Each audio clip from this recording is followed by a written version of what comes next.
اور خوش قسمت لوگ کتنے اچھے ہیں.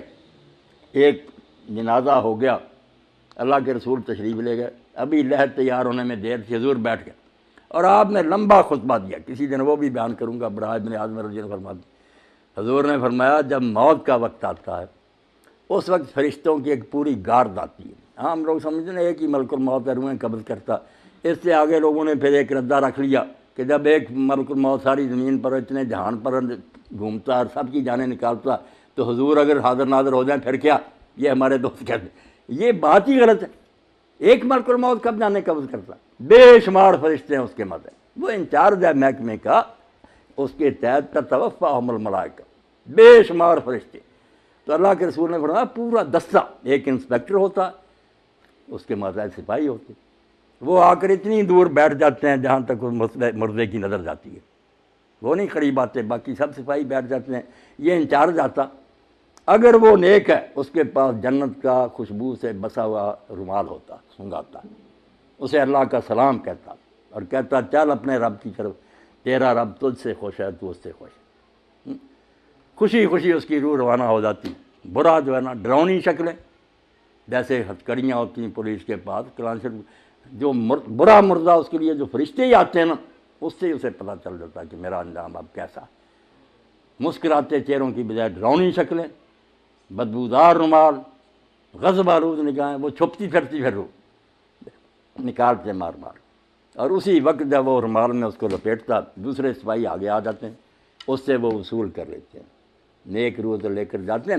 اللہ کے رسول صلی اللہ علیہ وسلم فرماتے جہاں جہاں سے گزرتے ہیں خوشبو پھیلتی جاتی ہے اور ساری مخلوق کہتی ہے مرحبا، مبارک ہے تیرا آنا یار، تو نے ہم سب کو نا معطر کر دیا.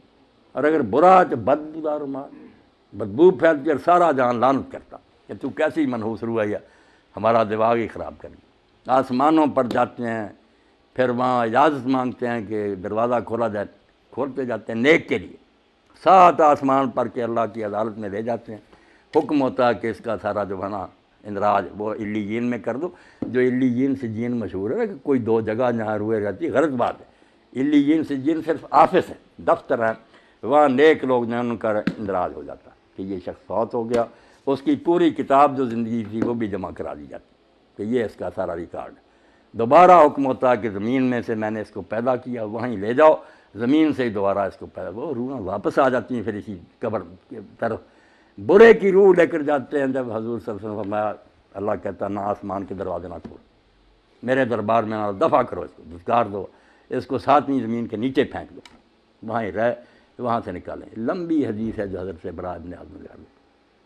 نیک لوگوں کی روحیں خوشی میں ہوتی ہیں، کیسی پاک زندگی ان کی. حدیث پاک میں آتا ہے سنن ابن ماجہ کہ جب اس کو فرشتے آ کر حساب کے لیے کہتے ہیں نا کہ جواب دو ان سوالوں کا، تو منظر دکھایا جاتا ہے سورج غروب ہونے کا. جب وہ مردہ ہوش میں آتا ہے اور فرشتوں کے سوالوں کے جواب دینا چاہتا، دیکھتا ہے کہ سورج غروب ہو رہا، عصر کا وقت بھی تنگ ہو گیا، تو وہ کہتا دعونی اصلی، مجھے ذرا مہلت دو میں نماز پڑھ لوں. وہ کہتے ہیں اللہ یار تو اسے کیا حساب لینا جس کو اس وقت کی نماز یاد. مگر یہ حال ان کا ہی ہے نا جو زندگی میں نمازی رہے، جن کو یہاں کبھی خیال ہی نہیں آیا کہ نماز نامی شاید بھی مسلمان کا کوئی کام ہے، انہوں نے وہاں نماز کو کیا یاد کرنا. یہ سچا مومن اس وقت کہتا ہے دیکھتے ہوئے کہ سورج جا رہا، تو کہتا ہے یار سوالوں کے جواب دوں گا میں، پہلے مجھے نماز پڑھ. بڑا خوش ہوتے ہیں. اور جب سوال کرتے ہیں کہ تیرا رب کون ہے، تیرا دین کیا ہے، تیرا نبی کون ہے، دیتا تو کہتے ہیں ہم پہلے ہی جانتے تھے. اس سے پوچھتے تو نے یہ، اس نے کہا میں اللہ کی کتاب پڑھتا تھا، قرآن سے مجھے سب پتہ. وہ کہتے ہیں ہمیں تیرے بارے میں یہی توقع تھی. سو جا، جیسے دلہن آرام سے سوتی ہے، اور روزانہ پھر اس کو جنت کا مقام دکھایا جاتا. ہر روز پردے ہٹا کے صبح شام وہ دیکھتا ہے کہ آخرت میں میرے لیے یہ تیار. خوشیاں جیسے مہمان خانے میں ریسٹ ہاؤس میں بیٹھے نا، وہاں دیکھتا ہے کہ میرے لیے یہ انعام ہے، خوشیاں ہی خوشیاں. اور دوسرے کو صبح شام جہنم دکھائی جاتی، جیسے پھانسی گھاٹ دکھایا جاتا کہ یہ ہے تیرے لیے اب پھانسی گلے میں پڑنے. وہ بیچارہ پہلے ہی مرتا، مرنے سے پہلے روز مرتا ہے کہ یہاں میں جانے والا ہوں. اللہ فرماتا ہے نار یورضون علیہا غدوا، صبح و شام فرعون اور اس کی جماعت جہنم کے آگے سے گزارے جاتے ہیں، وہ دکھائی جاتی ہے. اور یوم القیامت یردون الی اشد العذاب، جب قیامت کا دن ہوگا سچ مچ داخل ہو جائیں. یعنی مرنے سے پہلے ہی فرشتوں کے شکلوں اور رویوں سے ہی پتہ چل جاتا ہے کہ میرا حشر اب کیا. اور بعد میں جو ہے قبر میں جاتے ہی شروع ہو جاتا۔ یا ایک سوال جو ہم لوگوں کو پریشان کرتا ہے کہ جب یہاں ہی سوال جواب ہوتے ہیں، لوگوں کو ثواب عذاب ملنا شروع ہوتا ہے، قیامت میں پھر کیا ہوگا؟ جو کہتے ہیں حساب کتاب قیامت کو ہونا ہے، ادھر آپ بیان کر رہے ہیں کہ سوال جواب ہوتے ہیں اور ثواب و عذاب ہوتا، یہ بھی آپ لوگ سمجھدار ہیں، سمجھنے کی بات ہے، ورنہ پریشانی ہوتی۔ آپ سارے لوگ واقف ہیں اس سے کہ ایک ہے حوالات کہ زیر تفتیش مجرم وہاں رکھی ہوا، ایک جوڈیشل جیل ہے کہ مقدمہ چلا، فیصلہ سنایا گیا، پھر جس وارڈ میں جانے کے وہ لائق ہے وہ سزا سنا دی گئی، اس کو بھیج دیا گیا۔ جہنم ہے جوڈیشل جیل، پورا مقدمہ سماعت ہو کے کس قسم کا مجرم ہے کہاں بھیجا جائے، یہ قیامت کے دن ہوگا۔ اور یہ جو ہے یہ صرف سرسری بات پر، جیسے پاسپورٹ دیکھا، ویزا دیکھا، چلو ادھر اس کو بھیج دو، یہ صرف ایسے ہے کہ یہ مہمان خانے میں بیٹھے ہوئے ہیں، خوشیاں منا رہے ہیں کہ آخری دعوت ہمارے لیے یہ ہے، جنت دکھائی جاتی ہے، برے ڈر رہے ہیں۔ اب یہاں یہ بھی سوال پیدا ہوتا ہے کہ ساتھ ساتھ ہی کیوں نہیں معاملہ طے ہو جاتا؟ اللہ تعالیٰ کو صبر ابھی فیصلہ کر دے، اس کو جہنم بھیج دے، اس کو جنت۔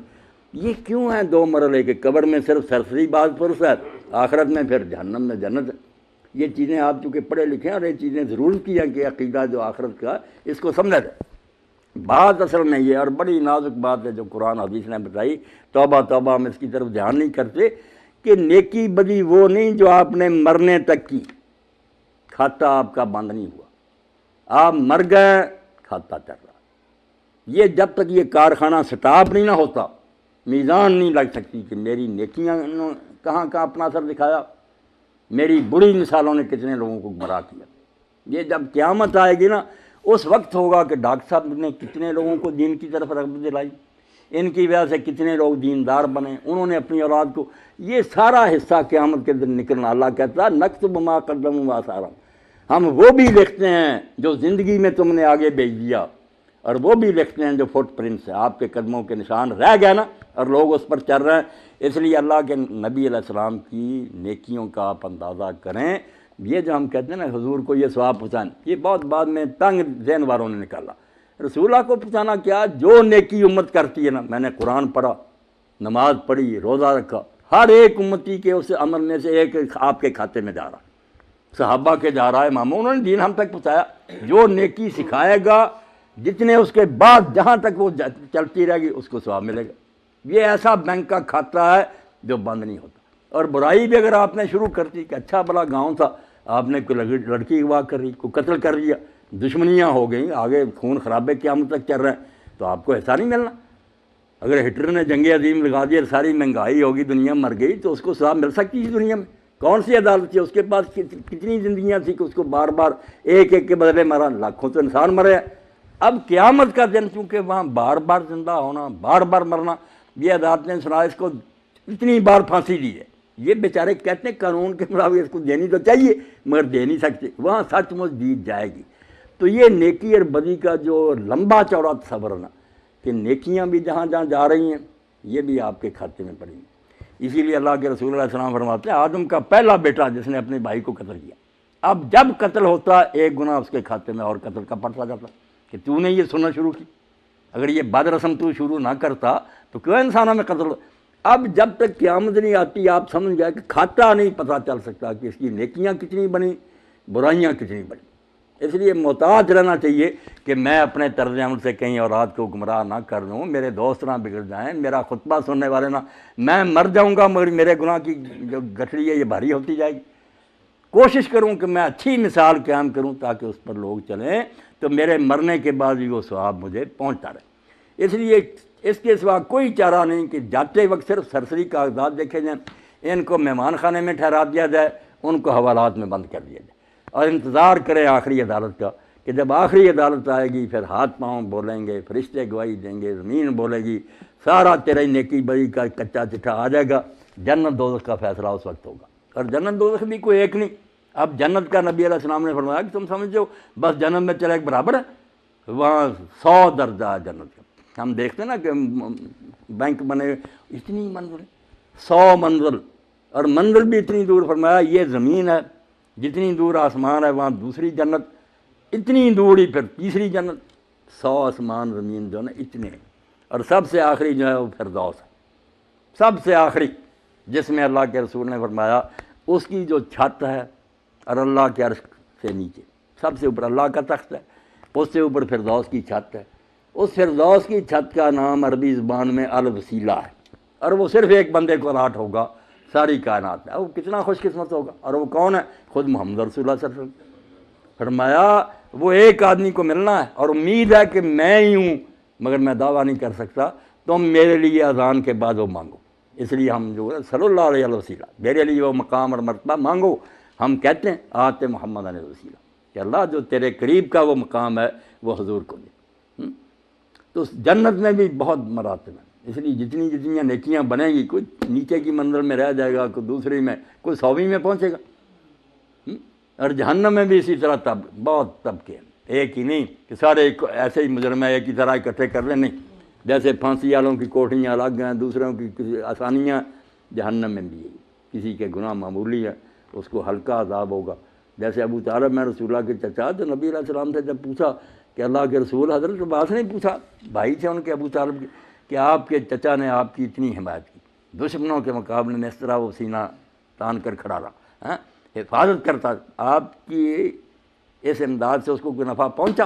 تو حضور نے فرمایا میری امداد اور حفاظت کی برکت ہے کہ جہنم میں سب سے ہلکا عذاب ابو طالب کو ہوگا، ورنہ اگر نہ ہوتا تو درمیان جہنم کے ہوتا۔ اب میرا ساتھ دینے کی برکت یہ ہے کہ پھر جوتیاں آگ کی ہوں گی، توبہ، اس سے بھی دماغ کھول رہا ہوگا۔